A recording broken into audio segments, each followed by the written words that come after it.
Welcome back to my YouTube channel the classes Delhi में। कैसे हैं बच्चों आप लोग? Hope you are doing well. और मुझे पूरी विश्वास है सब बच्चे अपने एग्जाम की बहुत अच्छी तरह से तैयारी कर रहे होंगे और बहुत अच्छी तरह से पढ़ाई कर रहे होंगे। तो आज मैं एक और ग्रामर का बहुत इंपॉर्टेंट टॉपिक लेकर आया हूं बच्चों। इससे पहले मैं आपको इंग्लिश के अंदर मैं आपको टेंस करा चुका हूँ और आज मैं ग्रामर का एक और टॉपिक लेकर आया हूं जिसका नाम है डायरेक्ट इनडायरेक्ट स्पीच। तो सभी बच्चों को इस टॉपिक में बहुत ज़्यादा दिक्कत होती है क्योंकि ये क्लास 8th क्लास से लेकर 9th 10th क्लास तक के 3 साल तक लगातार ये बच्चों को सामने आता है। ये कभी कभी कॉन्वर्सेशन के फॉर्म में भी आता है। कॉन्वर्सेशन का मतलब मैं आपको बाद में बताऊंगा। फिलहाल तो अभी हम इसका बेसिक क्लियर करने वाले हैं। इस चैप्टर को करने में बच्चों को दिक्कत अब नहीं आएगी आज के बाद, अगर आपने मेरी बातों को ध्यान से सुन लिया तो बच्चों। तो आज हम इस टॉपिक को बहुत अच्छी तरह क्लियर करने वाले हैं, डायरेक्ट इनडायरेक्ट स्पीच, जिसका एक और नाम है, इसको बोलते हैं नरेशन। नरेशन का मतलब और इसका मतलब होता है कि हमारे द्वारा कही गई कोई बात जो भी हम कहते हैं ना उसको कहते हैं डायरेक्ट स्पीच, और जो हमारे वर्ड को कोई और बोल देता है उसको कहते हैं इनडायरेक्ट स्पीच। बट मैं आपको उसको बिल्कुल ढंग से बताने वाला हूँ, तो बिल्कुल without wasting any time let's start. तो पहले हम इसका मतलब समझते हैं बच्चों। डायरेक्ट स्पीच का मतलब क्या होता है? डायरेक्ट स्पीच का मतलब होता है बच्चों, a sentence is said to be indirect speech when the words of the speaker are reproduce exactly as they had been spoken. मतलब क्या हुआ बच्चों, एक सेंटेंस को ना हम डायरेक्ट स्पीच कब कहते हैं? जब उसने किसी स्पीकर ने ना किसी वर्ड को एग्जैक्टली बोला हो, वही किसी के सामने, मतलब कि सुनने वाला सामने है और बोलने वाला सामने है। मतलब मैं बोल रहा हूँ, मेरी बातों को सुन रहा है, तो जो मैं कह रहा हूँ ना डायरेक्टली कह रहा हूँ ना। तो जब मैं कोई वर्ड अपने सामने वाले को स्पीकर, मैं स्पीकर हूँ, सुनने वाला कौन होगा?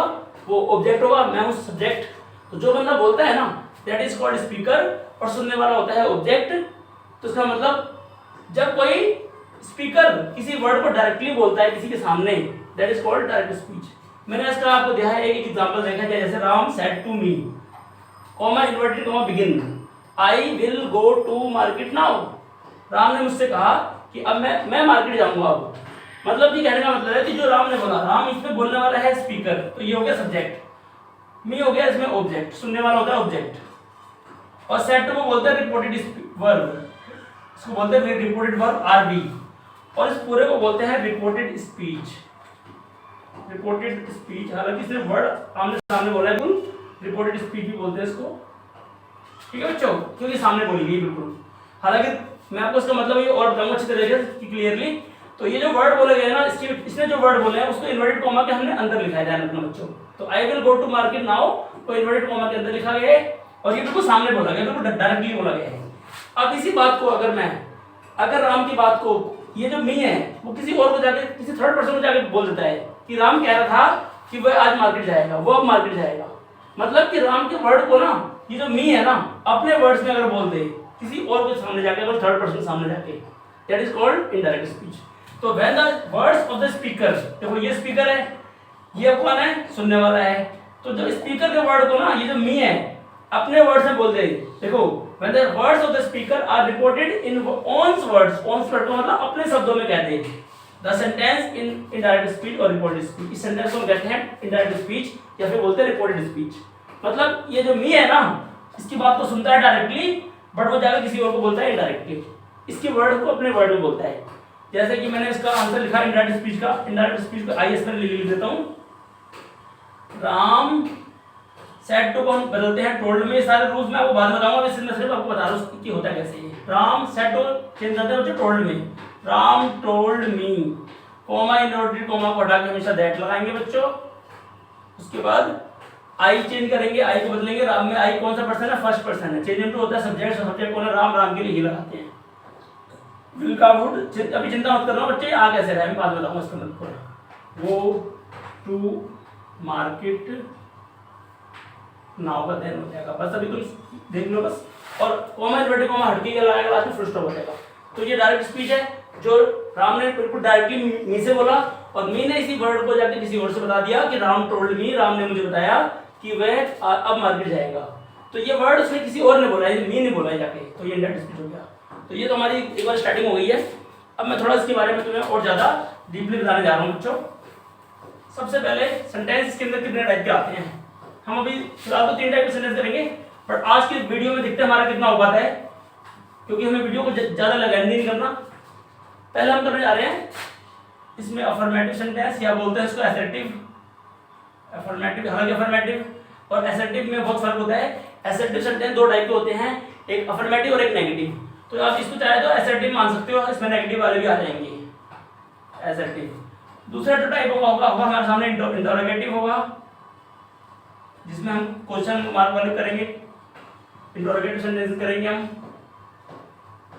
तीसरा हम करेंगे इंपेरेटिव, हालांकि एक्सक्लेमेटरी भी आता है, वो भी हम अपनी वीडियो में कवर करेंगे। इंपेरेटिव सेंटेंसेस मैं इनके बारे में वन नोट करके बताऊंगा। और चौथा हम एक्सक्लेमेटरी भी कर सकते हैं, एक्सक्लेमेटरी सेंटेंसेस, बट मैं अभी आपको इनके बारे में वन बाय वन बाद में बताऊंगा। पहले हम करने जा रहे हैं अफर्मेटिव सेंटेंस। अफर्मेटिव सेंटेंस के पहले हम करते हैं रूल्स ऑफ अफर्मेटिव या असर्टिव अफर्मेटिव सेंटेंसेस। तो बच्चों पहले हम करने जा रहे हैं रूल नंबर 1। इसका रूल नंबर 1 क्या होता है बच्चों? देखो पहला रूल होता है हम सेड टू को चेंज करते हैं टोल्ड में। सेड टू किसमें बदलते हैं बच्चों? टोल्ड में। अगर ओनली सेड आ जाए तो सेड को सेड में ही रहने देंगे, मतलब कि जब तक कोई सुनने वाला ना हो ना वो किससे कह रहा है, जब तक हम इसको बदलेंगे नहीं। अगर सेड टू के बाद टोल्ड जब लगाएंगे, जब इसमें ऑब्जेक्ट भी क्वेश्चन में गिवन होगा, जब क्वेश्चन में ऑब्जेक्ट गिवन ना हो ना तो सेड का सेड रह जाएगा। कई बार प्रेजेंट टेंस में आ जाता है सेज टू, तो सेज टू को हम टेल्स में बदल देंगे, और कई बार से टू आ जाता है तो से टू को हम टेल में बदल देंगे। ध्यान रखना बच्चों, क्योंकि ये 8th क्लास में हम कर लेते हैं, कई बार 8th क्लास में 9th क्लास में कभी कभी सिंपल सेंटेंस के अंदर ये वाला भी आ जाता है। हालांकि सबसे ज्यादा पास्ट टेंस वाले आते हैं। तो सेड टू को टोल्ड में, सेड को सेड में, सेज टू को टेल्स में, और से टू को टेल में। अगर सिर्फ सेज आ जाए तो सेज लगा देना, अगर ऑब्जेक्ट ना हो तो सेज लगा देना, से है तो से लगा देना। सिंपल सी बात है, क्योंकि इसमें कोई ऑब्जेक्ट नहीं है ना, तो उसके आगे क्या लगा दोगे? दैट लगा दोगे, कहना होता है। बट वो दैट मैं आपको इसकी बात बताऊंगा रूल नंबर 2 में। रूल नंबर 2 क्या कहता है इसके अंदर बच्चों? Comma inverted comma in place of comma inverted comma, in place of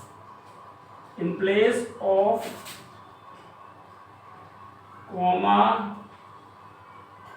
inverted comma that is used, comma inverted comma that is used, मतलब कॉमा इन्वर्टेड कॉमा के प्लेस पर हम हमेशा बच्चों क्या लगाएंगे? हम that लगाएंगे। तो ये आपका रूल नंबर 2 हो गया। जैसे मैंने अभी आपको पिछले सेंटेंस में कराया था, अभी आपको मैंने कॉमा इन्वर्टेड कॉमा को हटा के मैंने that लगाया था, बट उसमें मैंने आपको कोई रूल नहीं बताए थे। अब मैं आपको रूल भी बता रहा हूँ साथ साथ में। उसके बाद हमसे कंटिन्यू करते हैं आगे, रूल नंबर 3 करते हैं बच्चों। इसको वीडियो को पॉज करके सब बच्चे इसको नोट कर लेंगे। उसके बाद हमारा आता है रूल नंबर 3। रूल नंबर 3 हमारा होता है, इसमें आपको सन बटे 123 का फॉर्मूला लगाना है। ये बोलोगे सन बटे 123 क्या होता है? बच्चों के दिमाग में आएगा ये SON 1 2 3 क्या होता है? बहुत ही इंपॉर्टेंट चीज है बच्चों। ये रूल जो है ना, अब मैं आपको बताने जा रहा हूँ 3 4 5। ये जो रूल है वो सभी में यूज होना है, डायरेक्ट स्पीच के सभी में यूज होना है। सिर्फ ये रूल 1 और 2 जो है वो अफर्मेटिव के अलावा जो नेगेटिव है, जो इंटरोगेटिव है और जो इंपेरेटिव है और जो एक्सक्लेमेटरी है, सिर्फ वही रूल बदलेगा। बाकी रूल नंबर 3 4 5 कहीं नहीं बदलने वाले, ये रूल हमेशा इस्तेमाल होने वाले हैं। तो उसको बहुत ध्यान से सुन लेना बच्चों। SON 1 2 3 का मतलब क्या है? S का मतलब होता है सब्जेक्ट, O का मतलब होता है ऑब्जेक्ट, और N का मतलब होता है नो चेंज, और 1 का मतलब होता है फर्स्ट पर्सन, 2 का मतलब होता है सेकंड पर्सन, 3 का मतलब होता है थर्ड पर्सन। तो बच्चों ये पर्सन क्या होता है, मैं आपको एक बार पर्सन बता देता हूँ। पर्सन आता है हमारा प्रोनाउंस के अंदर।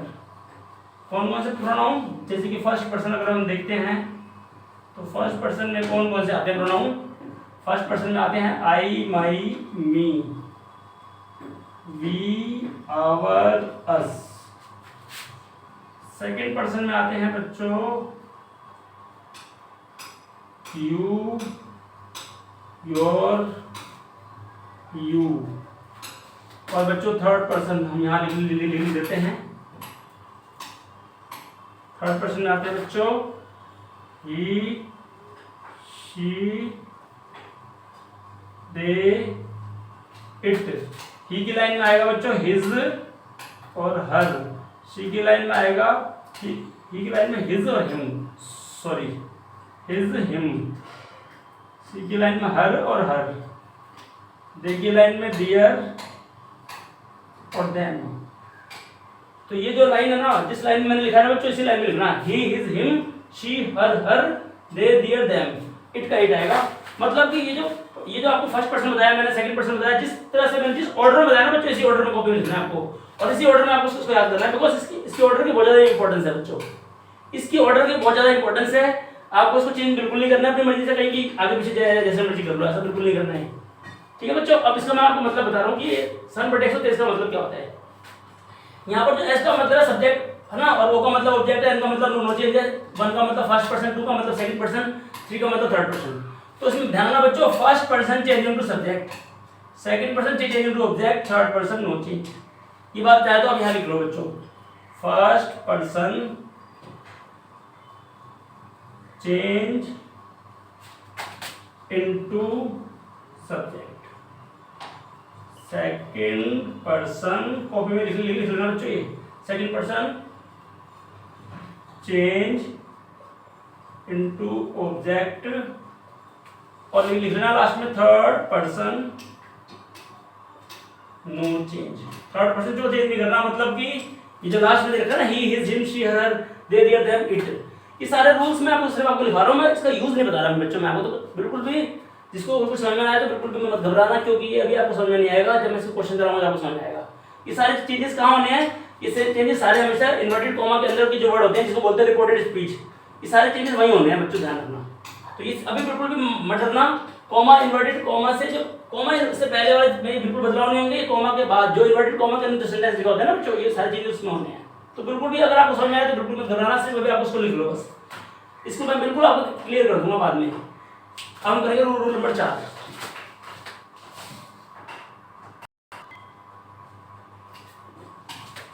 तो बच्चों आता है rule number 4, changes related to tense. Tense में क्या बदलाव आने हैं, ये आपको ध्यान रखना है। इसको रूल को जानने से पहले एक बात को ध्यान रखना, जब भी आपका रिपोर्टेड स्पीच पास्ट टेंस में रखा हो, रिपोर्टेड वर्ब सॉरी, जैसे कि मैंने बोला था ना सैड या सैड टू, सैड हो या सैड टू हो, इस वाले केस के लिए ये रूल बहुत काम आएगा, ध्यान रखना, सिर्फ इसी के लिए और किसी के लिए नहीं है। तो जब भी आपका रिपोर्टेड वर्ब जो है पास्ट टेंस में गिवन होगा ना, तब ये सारे बदलाव होंगे, अदरवाइज ये नहीं होंगे। अगर ये फ्यूचर और प्रेजेंट में होंगे तो ये बदलाव बिल्कुल नहीं होने वाले बच्चों, ध्यान रखना। ये सैड और सैड टू अगर होगा तो ही बदलाव होंगे, मतलब कि अगर आपका रिपोर्टेड वर्ब अगर पास्ट टेंस में हो, पास्ट टेंस होना चाहिए, ध्यान रखना बच्चों, इसका सबसे ज्यादा इंपॉर्टेंट है, ध्यान रखना, तभी ये बदलाव होंगे। पहला इसका रूल क्या है बच्चों, देखो, अगर डू डज के साथ नोट आ जाए आएगा डिड नॉट, अगर do does as a helping verb आ जाए, do does as a helping verb आ जाए, तो इसको हटाकर, डू डज को हटाकर हम हमेशा वीडियो लगाएंगे, मतलब वर्ब के सेकंड फॉर्म लगाएंगे। सिर्फ अभी लिख लो, बाद में अच्छे से आपको बताऊंगा बच्चों, सिर्फ अभी आपको लिखना है बस। अगर इसके अलावा केवल फर्स्ट फॉर्म आ जाए तो उसको हटाकर सेकंड फॉर्म लगाना है हमेशा।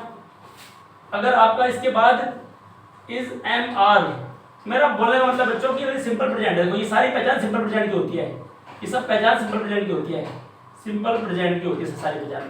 तो उसको हमें कन्वर्ट किसमें करना है, सिंपल पास्ट में। बट कई बार बच्चों को टेंस नहीं आता, तो ये बच्चे, इसलिए मैं आपको ऐसे बता रहा हूँ ताकि आपको जो अच्छी तरह याद हो जाए। तो सिंपल प्रेजेंट को सिंपल पास्ट में बदलते हैं। इज एम आर कब आता है बच्चों, प्रेजेंट कंटीन्यूअस में आता है। तो प्रेजेंट कंटीन्यूअस को किसमें बदलते हैं बच्चों, पास्ट कंटीन्यूअस में, मतलब वाज वर्ब में। तो इज एम आर को आप चेंज करना वाज वर्ब में। और अगर बच्चों हैज और हैव आ जाए तो, और हैज और हैव आपको पता है कब आता है बच्चों, प्रेजेंट परफेक्ट टेंस में आता है। जिनको टेंस अगर आते होंगे उन्हें पता होगा हैज और हैव कब आता है, प्रेजेंट परफेक्ट टेंस में। तो उसको बदल देना हैड में, किसमें बदलोगे बच्चों, हैड में। और अगर हैज बीन और हैव बीन आ जाए, मतलब प्रेजेंट परफेक्ट कंटीन्यूअस, तो हैज बीन और हैव बीन को हैड बीन में बदल देना, बड़ा आसान काम है ये, क्योंकि हैज और हैव के बाद कई बार बीन भी आ जाता है, तो इसको आप कन्वर्ट कर दोगे हैड बीन में। उसके बाद अगर बच्चों देखो, अगर V2 आ जाए या फिर डिड आ जाए, ये तो सिंपल पास्ट में आता है, ये दोनों सिंपल पास्ट में आता है बच्चों, सिंपल पास्ट में आता है बच्चों ये। तो V2 को हटा के हमेशा हेड प्लस V3 लगाना है, हेड और डिड को हटा के हेड प्लस V3 लगाना है। कैसे लगाना है सब बाद में बताऊंगा मैं आपको। और अगर मान लिया V2 आ जाए तो क्या करोगे आप, V2 को हेड प्लस V3 में बदलना है, V2 को तो मैंने बता दिया ना, हाँ V2 को मैंने बता दिया। अब अगर वॉज वर्क आ जाए, अगर वॉज वर्क आ जाए साथ में, सेंटेंस अगर वॉज वर्क की फॉर्म में आ जाए तो हैड बीन में बदल देना बच्चों, हैड बीन में। शैल विल को वुड में बदल देना। बहुत सारे बच्चों के दिमाग में आता है कि शैल की जगह शुड क्यों नहीं आ रहा, विल का वुड पास्ट होता है लेकिन शैल का शुड होता है ना बच्चों। शैल का शुड भी लगा सकते हैं लेकिन अगर रिपोर्टेड स्पीच ना आई और वी के फॉर्म में होगा तो। लेकिन कई बार क्या होता है, फर्स्ट पर्सन मैंने आपको लिखा था ना, first person change into subject, तो कई बार ना फर्स्ट पर्सन चेंज में हो जाता है तो उसकी वजह से ना 90% तो विल का वुड होगा और शैल का वुड बन जाता है ऑटोमेटिकली। अगर बाहर आई रहा और वो आई में कन्वर्ट हो गया तभी ऐसा होता है। अभी मेरी बात आपको बिल्कुल समझ में नहीं आएगी इसका मतलब क्या है, बट अभी आप याद रखो कि शैल विल का हमेशा वुड होता है। कैन और मे का बच्चों, कैन का गुड, मे का माइट। मे का क्या होता है बच्चों, माइट। इस तरह से और भी होंगे, जैसे जैसे मैं आपको सेंटेंस कराऊंगा आपको ये अच्छी तरह से आते जाएंगे। इसे पॉज करके बच्चों नोट कर लेंगे। अब मैं आपको दिखाने जा रहा हूं रूल नंबर 5। रूल नंबर 5 इसका लास्ट है, हम करते जा रहे हैं रूल नंबर 5 जिसका नाम है मिसलेनियस चेंजेस। मिसलेनियस चेंजेस क्या होता है बच्चों, मिसलेनियस चेंजेस जिसमें और भी बहुत सारे बदलाव होते हैं, जैसे कि हेयर चेंज इनटू देयर। बच्चों यार डायरेक्ट स्पीच को हम इनडायरेक्ट स्पीच में बदल लेंगे ना तो इस तरफ वाला लिख लेंगे हम, जैसे मैंने अभी आपको पीछे बताया था। टेंस के अंदर भी इधर वाला नहीं लिखना है, इधर वाला लिखना है। इधर वाला आपके सामने गिवन होगा, उधर वाला आपको लिखना है। अगर दिस होगा तो दिस का हम दैट बदल देते हैं। नाउ को हम बच्चों चेंज कर देते हैं देन में, ठीक है। और कम को ऐसे गो में चेंज करते हैं, कई बार नहीं करते इसलिए मैं वो लिखा नहीं रहा आपको। अगर आ जाए टुडे या आ जाए टू नाइट तो उसको बदलते हैं दैट नाइट में, दैट डे दैट नाइट। बस दैट में कन्वर्ट कर दो, डे तो वैसे रहेगा, और दैट नाइट में कन्वर्ट कर दो, दैट नाइट में कन्वर्ट कर दो, दैट नाइट बच्चों ये। उसके बाद अगर आ जाए यस्टरडे, यस्टरडे को बदलते हैं द प्रीवियस डे में बच्चों, द प्रीवियस डे, या द डे बिफोर भी कई बार हो जाता है, द डे बिफोर भी हो जाता है। अगर बच्चों आ जाए टुमारो, टुमारो को बदल देना बच्चों द नेक्स्ट डे में, नेक्स्ट डे में, या हाँ सही है। और अगर लास्ट वर्ड आ जाए, मान लिया last night, last year, last month, बस एक लास्ट को आपको चेंज करना, बाकी कुछ चेंज नहीं होगा। द प्रीवियस में बदल जाएगा, द प्रीवियस में, previous day, previous month, previous year, बस लास्ट को चेंज करना, बाकी कुछ चेंज नहीं होगा। और अगर नेक्स्ट वर्ड आ जाए the next day, the next week, तो नेक्स्ट के बदले आएगा the following week, the following month, following year, the following, बाकी बदलाव कुछ नहीं होंगे इसके अंदर, वही बदलाव होंगे। अच्छा come here there this that now, now का देन, टुडे और टुनाइट का that night, that day that night, yesterday का the previous day, the day before, tomorrow का द नेक्स्ट डे, और लास्ट का द प्रीवियस, नेक्स्ट का the following. इस तरह से जो बदलाव होंगे आपको ध्यान में रखने पड़ेंगे बच्चों। कुछ और भी बदलाव आएंगे तो मैं आपको लिखा दूंगा, जैसे जैसे मैं सेंटेंस आउट कराऊंगा ना उसके हिसाब से आपको इसके आते जाएंगे। तो सभी बच्चों को एक बात हमेशा ध्यान में रखना है, ये रूल्स जो है पांचों ये अच्छी तरह से कॉपी में से याद करने हैं। मेरे जो जो मैंने आपको बताया सारी चीजों को याद रखे, आपका इंट्रोडक्शन ये कंप्लीट हो जाएगा आज। तो इसका मतलब मैंने आज आपको ना एक रिकॉर्डेड स्पीच का एक इंट्रोडक्शन वीडियो बनाया मैंने आपके लिए। तो इस वीडियो को देखने के बाद ना आपको मैं इसके क्वेश्चन स्टार्ट कराऊंगा एक एक करके। जो मैंने आपको 4 सेंटेंस बताए थे अफर्मेटिव वाले, फिर मैंने आपको बताए थे इम्पेरेटिव और इंटरोगेटिव, इस तरह के बाद में सारे बता दूंगा आपको। तो अगर आपको मेरी वीडियो पसंद आई बच्चों तो उसको लाइक एंड सब्सक्राइब कर लेना मेरे चैनल उदय क्लासेस दिल्ली। और thank you very much for watching my videos.